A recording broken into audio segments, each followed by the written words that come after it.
Kensington, Philadelphia is a complex place to say the least.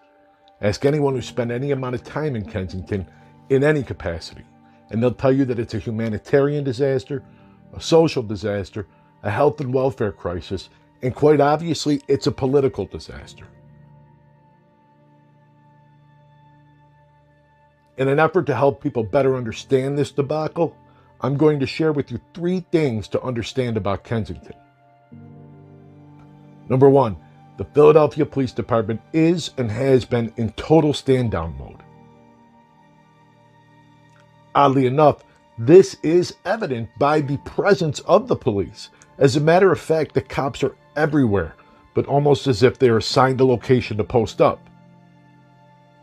And 9 times out of 10, those police officers will be in a parked vehicle that sits in the location of one of the encampments or gathering spots throughout Kensington. I'm not sure the purpose they serve other than maybe aesthetics. As a matter of fact, it's a regular occurrence to see someone prepping or using literally 30 feet away from the parked, officer-occupied vehicle. It's a regular occurrence to see someone laid out on a sidewalk, again, literally 30 feet away from the parked, officer-occupied vehicle. Of all the vehicle traffic that moves throughout the neighborhood and throughout all the famously problematic areas within, you will rarely, if ever, see anyone stopped by the police. The mobile officers who ride around the area are there solely in a reactive manner and not in a proactive manner. What I mean by that is you will see them breaking up fights, responding in an abbreviated capacity to medical emergencies that take place on the sidewalks, and clearing the encampments when instructed to do so by their higher-ups. They are there only for aesthetic reasons. They're not arresting the dealers. They're not stopping the vehicles from the suburbs that are coming in and out to buy product. They're certainly not stepping into the lawless mayhem that's going on literally at every turn. And they are certainly not making the area any safer for the innocent residents who actually pay rent, mortgage, and taxes. This is textbook soft on crime policies on full display. Number 2, there is help.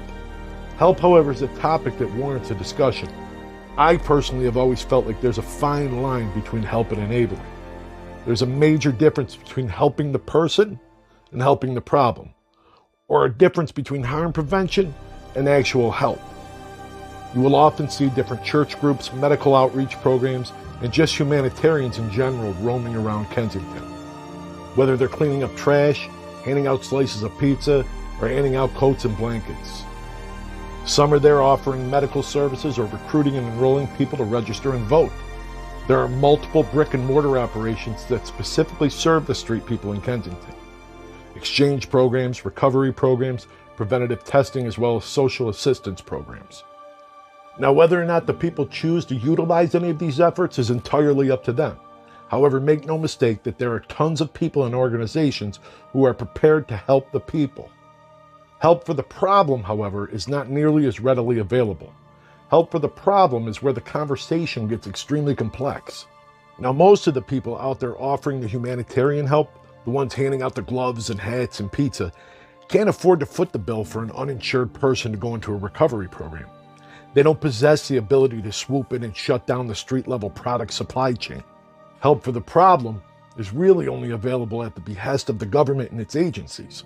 Governmental agencies are the only ones who can forcefully make change and direct spending towards the appropriate healthcare initiatives.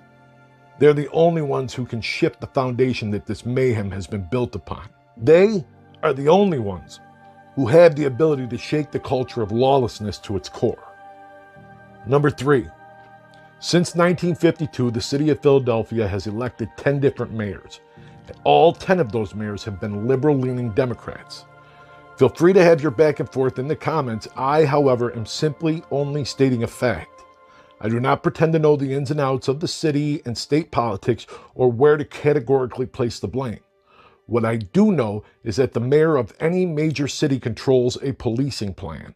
It is ultimately the mayor who dictates the necessary actions to be carried out by the city's police department in order to increase public safety.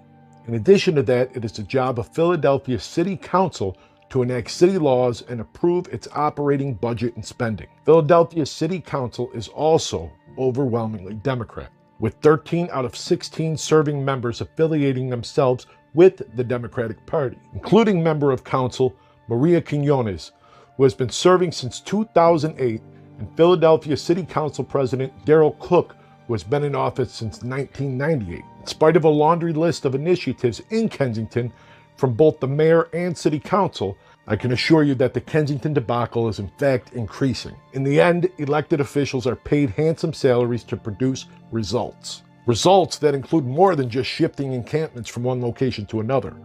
Results that include the textbook utilization of law enforcement to, wait for it, enforce the law.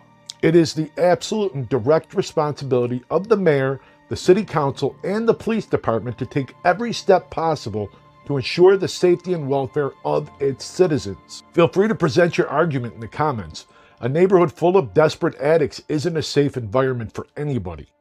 It's not safe for the addicts themselves, and it's certainly not safe for the law-abiding innocent residents of the neighborhood.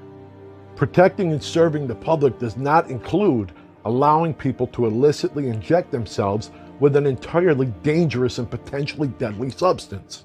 Where are the tactical takedowns of the people circulating the product through the neighborhood? Where is the concern for the children who live and attend school in the middle of this nightmare? And who keeps entrusting these same politicians to actually force change? Personally, I could care less if there's a D or an R after your name. Positive results are positive results, and utter failure is utter failure.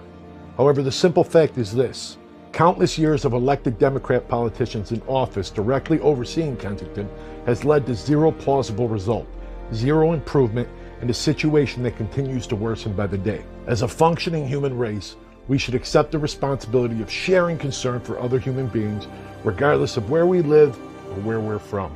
I am very interested in hearing your thoughts and reading your comments on the debacle that is the Kensington neighborhood of Philadelphia.